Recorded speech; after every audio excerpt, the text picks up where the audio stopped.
घर, न टिकना न रुकना। वो तीनों लोकों में घूमते हैं, हर किसी के दरवाजे पर पहुंचते हैं, पर खुद के लिए कोई दरवाज़ा नहीं। और ये किसी गरीब की कहानी नहीं, ये उस महर्षि की कहानी है जिन्हें स्वयं भगवान श्री कृष्ण ने कहा था, देवर्षियों में मैं नारद हूँ। वही नारद जो आज भी भटकते हैं, जिनका कोई घर नहीं, जिनकी कोई मंजिल नहीं, बस वीणा है, नारायण नारायण का नाद है। और एक ऐसा श्राप है जो युगों से उनके पाँव को रोकने नहीं देता। पर ये कैसा श्राप है, ये कहाँ से आया, किसने दिया और क्यों? और सबसे बड़ा सवाल, जिस इंसान को तीनों लोगों का ज्ञान हो, जो साक्षात विष्णु के परम भक्त हो, उन्होंने ये श्राप स्वीकार क्यों किया? आज की कहानी यहीं से शुरू होती है। नारद मुनि की कहानी समझने से पहले हमें ये जानना ज़रूरी है कि वो पहले कौन थे, क्योंकि जो आत्मा आज नारद के रूप में तीनों लोकों में घूमती है, उनकी यात्रा बहुत पहले शुरू हुई थी। श्रीमद् भागवत महापुराण में इसका बड़े ही विस्तार से वर्णन है। उस आत्मा का पहले जन्म एक गंधर्व के रूप में हुआ था, जिसका नाम था उब्रण। गंधर्व यानी जो दिव्य प्राणी जो स्वर्ग लोक में निवास करते हैं, अप्सरों के संग नित्य गान में जीवन बिताते हैं। उब्रण में दो खासियत थी। उनका स्वर इतना मधुर था कि सुनने वाले मंत्रमुग्ध हो जाते, और उनका रूप इतना आकर्षक था कि देख लो तो आंखें हटाना मुश्किल हो जाए। पर यही सुंदरता उनके पतन का कारण बनी। जब व्यक्ति को पता हो कि वो खूबसूरत है, कि उसे देखकर लोग रुक जाते हैं, तो उसके भीतर एक घमंड पैदा होता है। और उब्रण के अंदर भी वही हुआ। वह हमेशा स्त्रियों से घिरे रहने लगे। उनका जीवन भोग विलास में डूब गया। एक बार एक बड़े संकीर्तन उत्सव में उन्हें गाने के लिए बुलाया गया। ये उत्सव भगवान विष्णु की स्तुति के लिए था। पर उब्रण ने क्या किया? वो स्त्रियों से घिरे हुए पहुंचे और विष्णु की जगह देवताओं का गुणगान करने लगे। यह सुनकर वहां उपस्थित ऋषियों को क्रोध आ गया। संकीर्तन तो केवल उस परम सत्ता के लिए होता है, किसी दूसरे की स्तुति यहाँ अपराध था। उन्होंने उब्रण को श्राप दिया कि जा, तू शूद्र के घर में जन्म लेगा। और वो श्राप सच हुआ। उब्रण का अगला जन्म हुआ एक दासी के पुत्र के रूप में इस धरती पर। लेकिन यहाँ एक अजीब बात हुई। जिस आत्मा ने पिछले जन्म में भोग में अपना समय नष्ट किया था, वह इस जन्म में जैसे पूरी तरह ही बदल गई। माँ एक दासी थी और काम था ऋषियों की सेवा करना। उसी सेवा के दौरान वो बालक भी ऋषियों के पास रहने लगा। चातुर्मास के महीने में जब ऋषिगण एक स्थान पर रुकते हैं, तब वो बालक उनके पास बैठकर भागवत कथा सुनता था। कभी उनका प्रसाद ग्रहण करता, कभी उनकी बातें मन में बैठाता। 5 वर्ष की आयु में उस बालक की भक्ति देखकर ऋषियों ने उसे अपना आशीर्वाद दिया। फिर एक दिन उनकी माँ की मृत्यु हो गई। सांप के काटने से जो एकमात्र सहारा था, वो भी चला गया। पर अब उस बालक ने ये दुख अपने ऊपर हावी नहीं होने दिया। उसने सोचा कि शायद यही ईश्वर का संकेत है कि अब संसार से मुक्त होने का समय आ गया। वो जंगल में निकल पड़ा। एक वृक्ष के नीचे बैठकर ध्यान लगाया, और उस ध्यान में क्षण भर के लिए भगवान विष्णु के दर्शन हुए। उस एक क्षण ने सब कुछ बदल दिया। पर विष्णु ने कहा कि अभी नहीं, इस जन्म में इतना ही होगा, अगले जन्म में तुम मेरे संदेश वाहक बनकर आओगे। और ठीक वैसा ही हुआ। जब उस बालक ने देह त्यागी, उसकी आत्मा ब्रह्मा के भीतर समा गई। और जब ब्रह्मा के एक कल्प का अंत हुआ और नई सृष्टि शुरू हुई, तब ब्रह्मा के मन में एक नई सत्ता प्रकट हुई, देवर्षि नारद। यही कारण है कि नारद को ब्रह्मा का मानस पुत्र कहा जाता है। श्रीमद् भागवत के अनुसार नारद ब्रह्मा की गोद से उत्पन्न हुए थे। पुराण में एक अलग मत है कि वह ब्रह्मा के कंठ से उत्पन्न हुए थे। दोनों ही संदर्भ यही बताते हैं कि नारद ब्रह्मा की आत्मा से बहुत निकट थे। ब्रह्मा ने उन्हें आदेश दिया, जाओ सृष्टि विस्तार में हाथ बटाओ, प्रजा बढ़ाओ। पर नारद ने विनम्रता से मना कर दिया। उन्होंने कहा, मेरा मार्ग भक्ति का है, विष्णु की सेवा का है। मैं सांसारिक बंधनों में नहीं बंधूंगा। ब्रह्मा को क्रोध आ गया। उन्होंने भी श्राप दिया। पर नारद तो पहले ही तय कर चुके थे कि उनका जीवन भ्रमण और भक्ति को समर्पित होगा। और अब शुरू होती है वो कहानी जिसके लिए हम यहाँ हैं। वो श्राप जिसने नारद मुनि को युगों युगों का भटका हुआ पथिक बना दिया। सृष्टि के आरंभ में ब्रह्मा ने दक्ष को प्रजापति नियुक्त किया। यानी दक्ष की जिम्मेदारी थी कि वह सृष्टि को आगे बढ़ाएं, अच्छी और पवित्र प्रजा पैदा करें। दक्ष बहुत कर्मठ थे। उन्होंने अपनी पत्नी पंजनी के गर्भ से 10,000 पुत्रों को जन्म दिया। ये सभी पुत्र स्वभाव से शुद्ध और सात्विक थे। इन्हें हर्यक्ष कहा गया। दक्ष ने इन्हें आदेश दिया, पश्चिम दिशा में जाओ, वहाँ नारायण सरस नाम का पवित्र सरोवर है, जहाँ सिंधु नदी अरब सागर में मिलती है। वहाँ जाकर तपस्या करो और फिर प्रजा के विस्तार में लगो। हर्यक्ष पुत्र पिता की आज्ञा मानकर चल पड़े। उस पवित्र सरोवर पर पहुंचकर उन्होंने स्नान किया, ध्यान लगाया और वहाँ उनका सामना हुआ नारद मुनि से। नारद मुनि ने उन 10,000 युवाओं को देखा। उनकी आंखों में तप का तेज था, मन में पवित्रता थी। नारद के मन में एक विचार आया, ये पहले से ही मुक्ति के योग्य हैं। क्या इन्हें अब गृहस्थ जीवन के बंधन में डालना उचित है? इन्हें तो मोक्ष का मार्ग दिखाना चाहिए। नारद के पास ज्ञान बांटने का अपना अनूठा तरीका था। वो सीधा उपदेश नहीं देते थे, वो पहेलियां बोलते थे। ऐसे प्रश्न करते थे जो सुनने वाले के मन को भीतर से हिला दे। उन्होंने हर्यक्षों से कहा कि तुमने अभी इस सृष्टि को देखा ही नहीं है। तुमने नहीं जाना है कि ये धरती क्या है, ये राज्य किसका है, ये एकमात्र पुरुष कौन है जो सबका स्वामी है।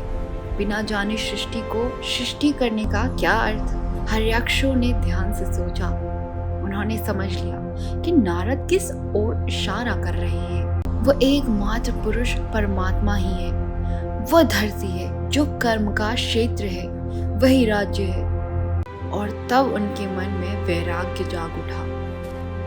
वो उठे और उस दिशा में चल पड़े जहां से कोई लौट कर नहीं आता है, मोक्ष के मार्ग पर। जैसे पश्चिम को चली गई रात कभी वापस नहीं आती, वैसे ही हजारों पुत्र दक्ष के पास कभी नहीं लौटे।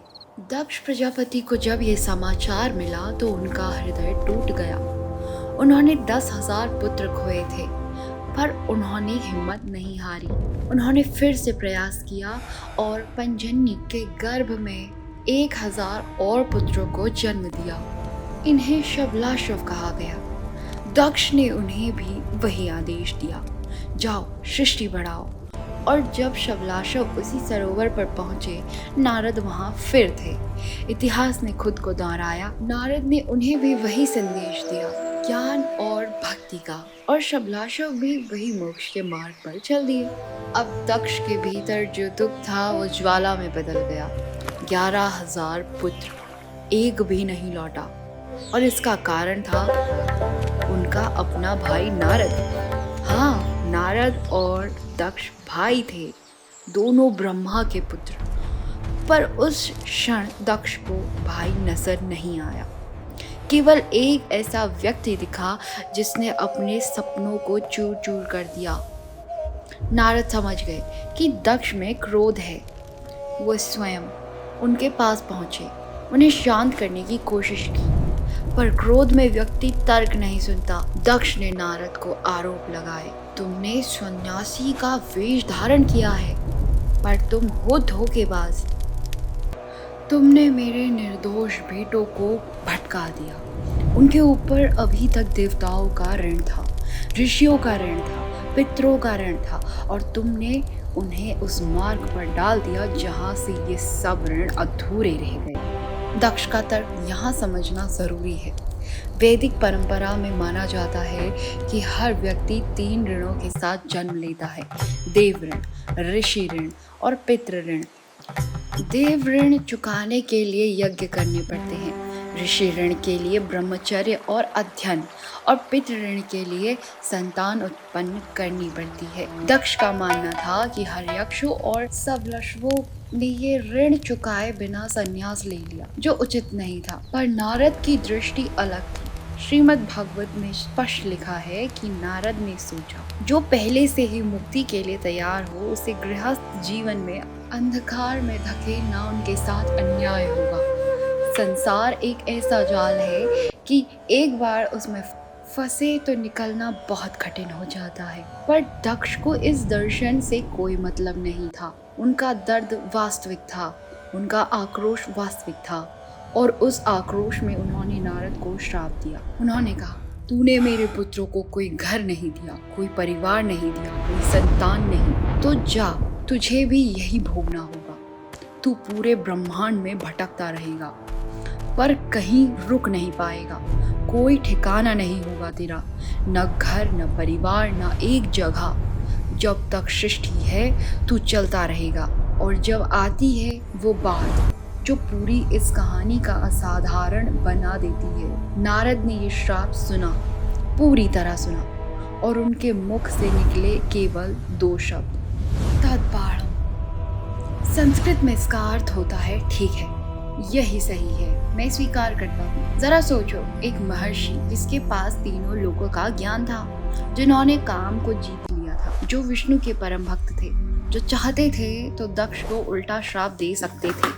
उन्होंने ये क्यों कहा? केवल इसलिए ही नहीं कि वे संत थे और क्षमाशील थे, बल्कि इसलिए कि उन्हें पता था कि जो श्राप दक्ष ने दंड की भावना से दिया, वही उनके लिए मुक्ति का द्वार था। एक ऐसे व्यक्ति से जो पहले से ही सांसारिक आसक्तियों से मुक्त था। घर न होना क्या दंड था? एक जगह न टिकना क्या कष्ट था?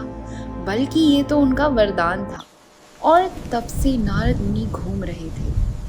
वो स्वर्ग लोक जाते थे, वैकुंठ जाते थे, कैलाश जाते थे, धरती पर आते थे, पाताल लोक भी जाते थे। हर जगह उनकी वीणा बजती है, हर जगह नारायण नारायण का स्वर गूंजता है, और हर जगह वो कुछ न कुछ ऐसा कर जाते हैं जिससे किसी का जीवन बदल जाता है। देखो उनके कार्यों को। जब प्रहलाद अभी माँ के गर्भ में थे, तब नारद ने कयादु माँ को भागवत कथा सुनाई। उस अजन्मे बालक के मन में कथाएं ऐसी बैठी कि वह जन्मजात ही विष्णु के परम भक्त बन गए। ध्रुव जब 5 वर्ष की आयु में माँ की गोद से रोता हुआ वन को जा रहे थे, नारद वहाँ मिले और उन्हें ओम नमो भगवते वासुदेवाय का मंत्र दिया। उसी मंत्र की शक्ति से ध्रुव को वो स्थान मिला जो आज भी अचल है। ध्रुव तारा। महाकवि वाल्मीकि को जब पहली बार रामायण लिखने की प्रेरणा किसने दी?